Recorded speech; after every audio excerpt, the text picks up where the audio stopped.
Hi, Orange Girl here with another scrapbooking process video for you. I am working with things that I've received from Paper Issues. The Paper Issues store, if you go there, you can use the code Orange Girl and save 20% on anything that you purchase.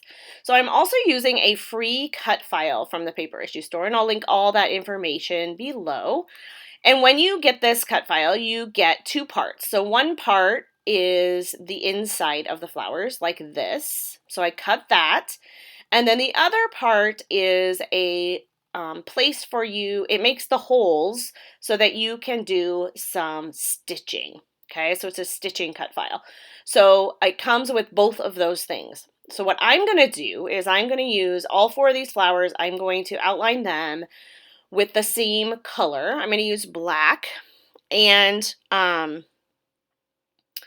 go ahead and do just a basic back stitch, I think is what it's called. I don't really know. I might have just made that up. But anyway, I'm using all 6 layers of the threads, or all 6 threads. And you do the one in front, and then you go back one like that. And just like that. So I'm going to do the whole thing. But I didn't make you watch that whole thing. And then I took 4 different papers and I did cut the inside. So I have green, yellow, orange, and red. Then I have this pack of ephemera that I got a long time ago from the Paper Issue store, and it might still be there. If so, I will link it below. It's by Elle Studio, and it has these great daisies on it, or in the pack, and some other little flowers, and then some labels. And so I decided to go ahead and use that pack of ephemera along with a 6x6 pad, I think it is, or is it a 6x6 and a 6x8 pad maybe, for some of the papers. Then I'm using the inside of this. I love black and white with pops of color, and so that's kind of what I'm going with on this for this layout. You saw that I was using craft foam to put behind each of the petals so that I can lift up the insides of those flowers so that they are, I don't know, it just gives them some dimension, I guess.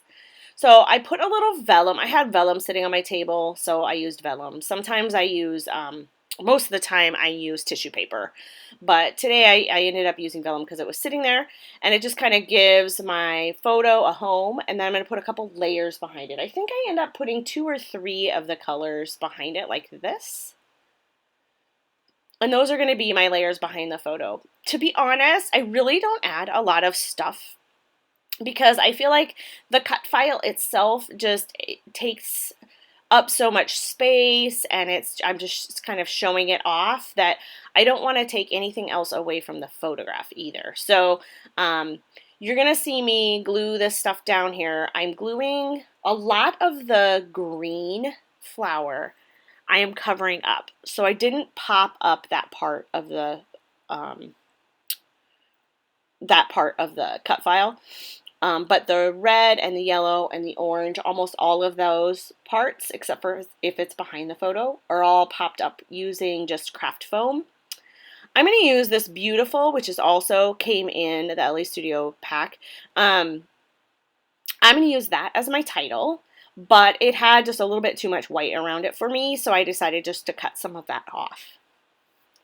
So, to recap, I went ahead and I stitched around the flowers, and then I used that same cut file, comes with the insides. So I used some papers that I had in my stash, I think, for the yellow, and then the green and the red and the orange all came, or maybe at least the red and the orange, I don't remember, all came from Elle Studio 6x8 pads in the most recent, and I'll link that to the store so that you can kind of see. I use a lot of I use a lot of 6x8 or 6x6 paper pads to back cut files. This isn't exactly backing, but you get the idea. Just because the pattern's a little bit smaller, and so it just works out really well for me. And so that's what I chose to use here.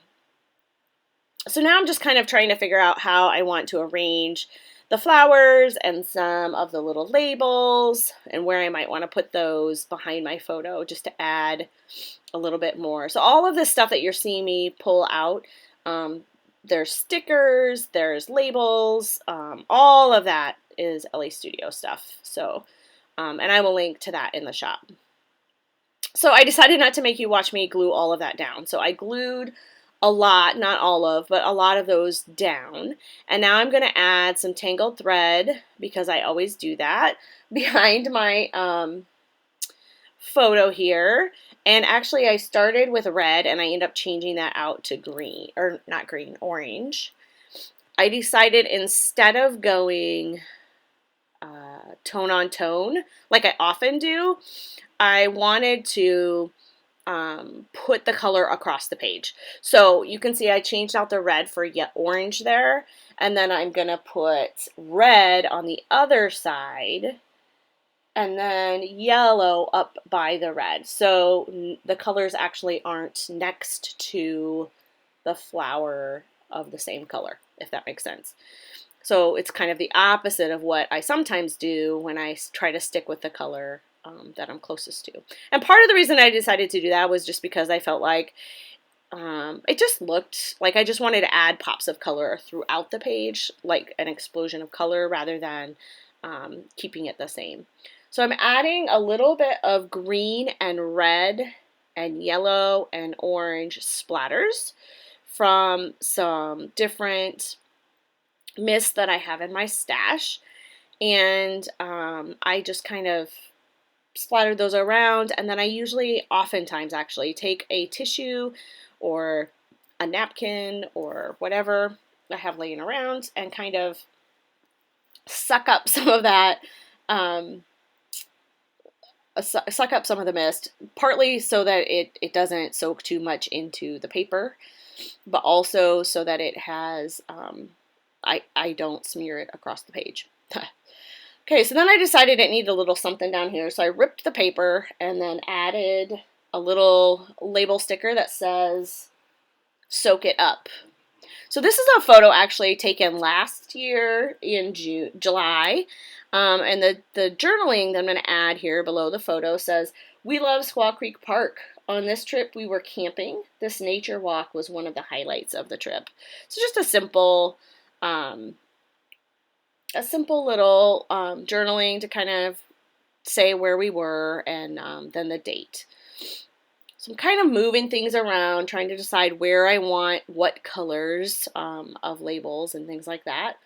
I end up adding another sticker behind the word beautiful, and it says "Love this view," and it's green. So I end up adding that at some point. I think I'm going to do that now, actually. Yeah. Oh, I tried to put it over on the side and it just didn't look right. I actually, it doesn't look that bad, but I end up putting it up at the top on a red label, not a sticker, but a red label thing. And I move it so that it's kind of in between, like above the EAU, so you can kind of see it, but they overlap a little bit. Beautiful, and the tag. I like the way that looks. So I did add some of the little flowers that came in this ephemera pack, and I added a couple of my own. I used that same orange paper because there were no orange flowers, and I used a punch that I have and punched out very similar in size and shape little flowers that are about the same size. So that worked out nice, and I'm popping those up with Pop Dots. I also used my butterfly punch to add a few butterflies to the page. I think I just added a red, an orange, and a yellow one. So I added those across the page, and I did pop those up. Also, I like the wings to look like it's flying rather than to be flat on the page. So I added that because I got to have the butterflies on all of the pages that are about my daughter. So yeah, and now I'm just finishing up the gluing. The video is almost done here. This was a fun one to make. It did take me a while to get the stitching done, but I just took it upstairs. My studio is in the basement. I just took took it upstairs and watched TV sitting with my family and did some stitching. So not a big deal. I got it done, and I like the way this turned out. I love a black and white with pops of color. Here's where I'm adding my typed journaling. I think I did it on the, I can't remember if I did this one on the computer or if I typed it up with my typewriter. But I just lightly glued that across there, and then I'm going to add the date stamp and call it done. So thanks a lot for stopping by. I'll try to link the products that I used, and definitely I will link the cut file that I use. This is a fun one to use, and it makes it all come together so nicely and quickly. So there's a look at my journaling, and I will see you in the next video. Thanks so much for stopping by.